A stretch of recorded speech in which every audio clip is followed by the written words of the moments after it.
Ladies and gentlemen, welcome back to another tier list, where today we're going to be carrying on with the Eminem theme. In the previous video, we did the Slim Shady LP, Eminem's first proper solo album. Obviously, he had Infinite and the EP, but we're not counting them, we're on about his mainstream stuff. So today we're doing the Marshall Mathers LP, which I believe to be a bit of a better album, so this could be quite a hard list. Now, we have obviously done his albums as well, and that video's doing ridiculous, I can't believe it.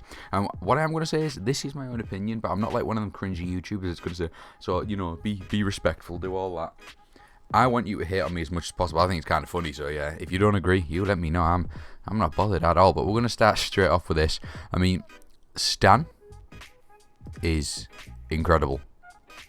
It has to be a classic, because, well, it's Stan. The man literally got the word put in the dictionary, meaning superfan, when, obviously, before that was just a name, but now if you say I'm a Stan, I'm a superfan, so, yeah. Kind of a ridiculous song, and I mean, it just sounds good as well. It's just a pretty good song, to be fair. I mean, it is a classic. Everyone knows Stan. Second up, we got Under the Influence. Now, these aren't in order, I did notice, but I couldn't be bothered putting them in order, so I don't care. And I'm going to put this in Amazing, because it isn't quite a classic. It doesn't have that following that Stan does. It is a really good song. It's kind of fucked up as well, featuring D12. But definitely an amazing song. Very, very catchy. All I've probably got to say is that the second verse is just a little bit too long. You know, it kind of gets annoying. But, yeah, I'd say it's amazing. If it wasn't, I'm being a little bit nitpicky, but we can't have too many in classic, do you know what I mean? The real Slim Shady. I mean, again, where I think, probably amazing. Now, for me, it's not as good as Stan. It's not a classic. I know most people say that is a classic, but I feel like it's a bit overrated. Does that make sense? I'm not sure. I mean, it's pretty good. I actually rate My Name Is and I Like to Without Me above it. I think My Name Is one of his best songs. I think it's brilliant. But The Real Slim Shady, obviously, it is a classic, but in terms of my rating, yes, it's a classic, but I'm not classing it as classic, if that makes any sense. I'm going to put it in Amazing, because it is a really good song. I mean, the wordplay, everything about it, obviously controversy because it's Eminem, but yeah, I mean, a really good song. Bitch Please 2. Now, obviously, this was a Snoop Dogg song featuring Nate Dogg, and Dr. J was kind of like, yep, we're going to do a part 2. And then Eminem did Snoop Dogg's bit and stuff. It was pretty cool.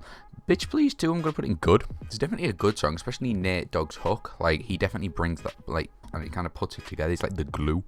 It's really, really good. I do like Bitch Please 2. The original's good, but I do think Eminem's version is better. I do.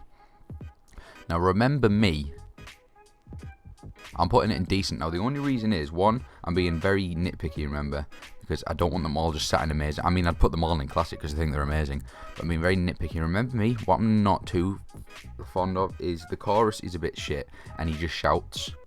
Now, I know, obviously, you can say that about a lot of his songs, but it's a lot more prominent in this one, especially the last chorus when he's just screaming, Remember Me.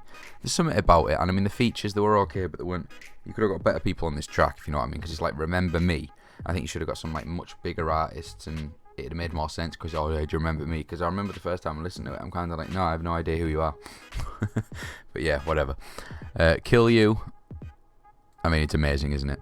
It's ridiculous. I mean, I remember hearing about the fact he got sued for this song, because the beat was sampled from, I think it was a 70s track, I can't remember what it's called, but he didn't actually get the rights to it. They just kind of made the song. Then the guy came along and said, you know, we kind of want, you don't have the rights to this, so he actually sued them, and he was gonna sue them so they couldn't release the whole album, never mind just this song, but they managed to come up with a settlement.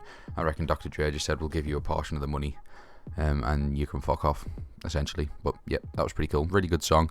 Again, controversial, but this whole album's controversial. Really, really good. The Way I Am, for me, is a classic. I think the wordplay and everything about this song is perfect, especially the first bit. Where he says, I sit back with this pack of zigzags in this bag. Like, the main word isn't the last word in the sentence. Like, he makes every single sentence and bar sound the same with different words. I don't know, his wordplay and his flow in this song is ridiculous, right? And obviously it's got a pretty deep message, to be fair. He kind of, if anything, he's just slagging off his fans the whole way through, but we still got behind it because we're weird. Amateurville, I'm going to put in good. Now, a lot of people are going to say it's the same thing as Remember Me with the shouting, but it is an actual hook. It's a proper chorus. It's not just, you know, shouting. It is good, and it is messed up, this song, and his wordplay is good. When I go to the club, I'm going to go out shooting, not when I die. No, when I go out, I'm going to go out shooting, not when I die. When I go out to the club, stupid. Like, little thing, I don't know. That's a cool line for me. I think is really, really cool. Who Knew? Again, it's a good song. Possibly amazing. Yeah, I'll put it in good because I don't want too many up there. Who Knew is obviously another quite deep song. It's about kids slitting the wrists and stuff. It's really deep. But yeah, it is a really, really good song. I'm trying to think of a line off the top of my head.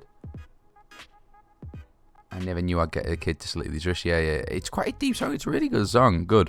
If you haven't heard any of these, by the way, I suggest you go listen to them. But if you clicked on this video, the high chance you have listened to them or want to see someone else's opinion. So if they don't agree with you, you can slag them off, which is I'm perfectly fine with because I enjoyed that. Drug Ballad.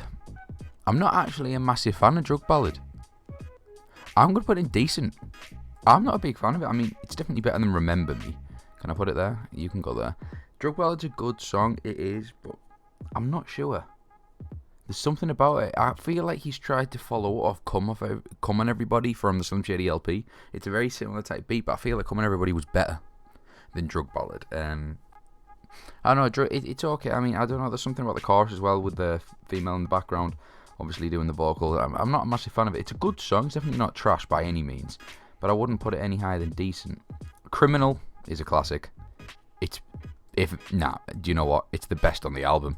It's amazing. This is criminally underrated. Do you see what I did there? But if you haven't listened to this, go listen to it. He should have released this as a single. It would have went mental. It would have been huge. Obviously, it was a very controversial song. It's nothing like about real world problems. He was just talking about shooting people and robbing shops and all that. But it's a really, really good song. And obviously, a lot of the songs on the Marshmallows LP2 actually link back a lot to mainly Criminal and Stan, especially Criminal, which is really, really cool. Like in Bad Guy, he says, I'm doing 90 on the freeway, wait, here comes my favourite lyric, I'm the bad guy who makes fun of people that die, and that's from Criminal and Stancy's combined the two, which is really, really cool. But yeah, Criminal, best song on the album. Kim. Now, a lot of people are going to think I'm messed up for this. The reason I'm putting that in amazing, get past how messed up it is. How clever this song actually is ridiculous. Think about how clever it is. He's managed to make an argument screaming with his wife and, you know, killing her and all that into an actual song, making it rhyme and all that with the wordplay and everything like that. Obviously, it is a prequel to 97 Bonnie and Clyde. Even though 97 Bonnie and Clyde came out a year before Kim, Kim is actually set before 97 Bonnie and Clyde. This is it. 97 Bonnie and Clyde was him getting rid of Kim's body, and then he made Kim a year later basically saying how Kim ended up dead, saying he killed him. And like in this song, it is incredibly messed up, and it clears a lot of stuff from 97 Bonnie and Clyde. He says there's a 4-year-old laying in the living room with a slit throat to Kim on this track, and obviously that means, you know, killed 4-year-old.